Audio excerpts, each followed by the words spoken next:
जीवा तू मुझे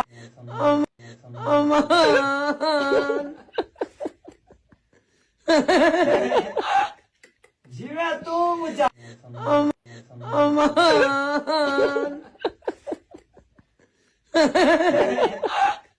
जीवा तू मुझे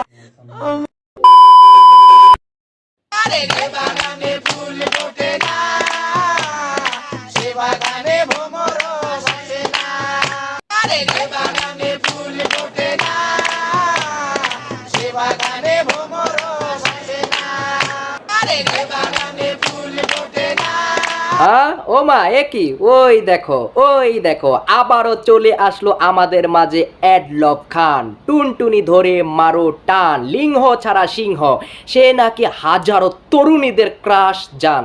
এখন আমার কথা হচ্ছে বা আমার মাথায় একটা কথাই আসতেছে, এই কোন তরুণী মামুনিরা তোমরা তাহাকে সুদর্শন পুরুষ বলে অ্যাকসেপ্ট করতে আসো বা ভালোবাসা দিতে আছো, তাহাদেরকে আমি দুই চক্ষু ভরিয়া নয়ন ভরিয়া দেখতে খুবই ইচ্ছে করতেছে। তো যাই হোক, যারা তাহাকে সুদর্শন পুরুষ বলে আখ্যায় করে, তো এখন তাদের লিঙ্গ চেক করার দরকার আর এর লিঙ্গ চেক করার দরকার। তো এই প্রাণীটাকে, এই আজব প্রাণীটাকে আমি মনে করি সব থেকে ভালো হবে ভালো একটা চিড়িয়াখানা বা আমাদের ঢাকা জাদুঘর বা ভালো একটা চিড়িয়াখানায় ওকে রাখা হোক, তাহলে বা মিরপুর চিড়িয়াখানায় রাখা হোক, তাহলে মনে হয় আমাদের দর্শনার্থীরা 20 টাকা টিকিট কেটে হোক বা 50 টাকা টিকিট কেটে হোক একে দেখতে যাবে, দেখে আসবে। এতে দেশের আয় উন্নতি হবে, দেশের অর্থনৈতিক অবস্থা কিন্তু ভালো হবে। হয়তো বাইরের দেশের থেকে পর্যটকরাও কিন্তু এই সুদর্শন পুরুষকে দেখতে আসবে, তাহলে আমাদের দেশে একটা অর্থনৈতিক দিক দিয়ে হয়তো অনেক দূর আমরা এগিয়ে যাব। ঠিক ঠিক। আপনার আর কয়টা বয়ফ্রেন্ড লাগবে আজকে এটার উত্তর দিতেই হবে। আমার কয়টা বয়ফ্রেন্ড পাইছে? সাংবাদিক সামনে চলে আসে, আপনারা কি দেখে না? পুরা বাংলাদেশের মানুষ জানে যে তোমার কোনো ব্রেন নাই।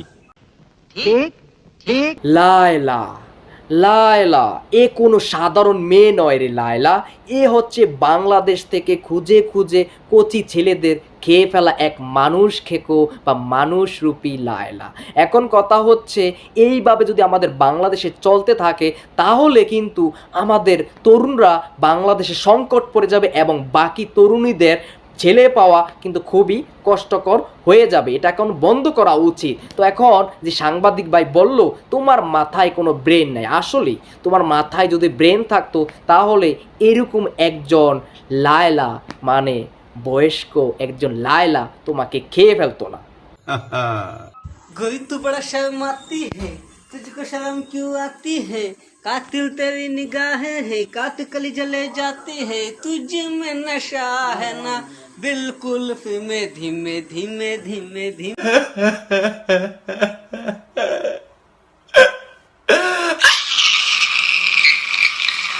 गोरी तू बड़ा शर्म आती है, तुझको शर्म क्यों आती है, कातिल तेरी निगाहें है, काट कली जले जाती है, तुझ में नशा है। যাই হোক, এটাকে তো দেখতে পাচ্ছি না, দেখতে পাচ্ছি একটি কালো ছায়া অন্ধকার, এটার পাশে দেখতে পাচ্ছি খুবই সুন্দরী রমণী তরুণী, সে হুদা দেখলে বলবে আই লাভ ইউ। তো এখন কথা হচ্ছে, ভাই রে ভাই, আমি মানলাম তোর ঘরে সুন্দর একটা রমণী আছে, তরুণী আছে, বউ আছে, তো এটাকে তুই ভাই তোর মতো রাখ না, কি দরকার অনলাইনে আপলোড দেওয়ার?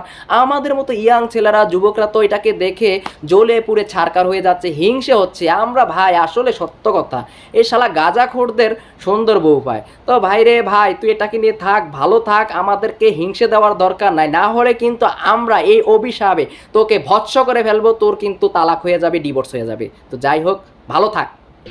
ঠিক আছে।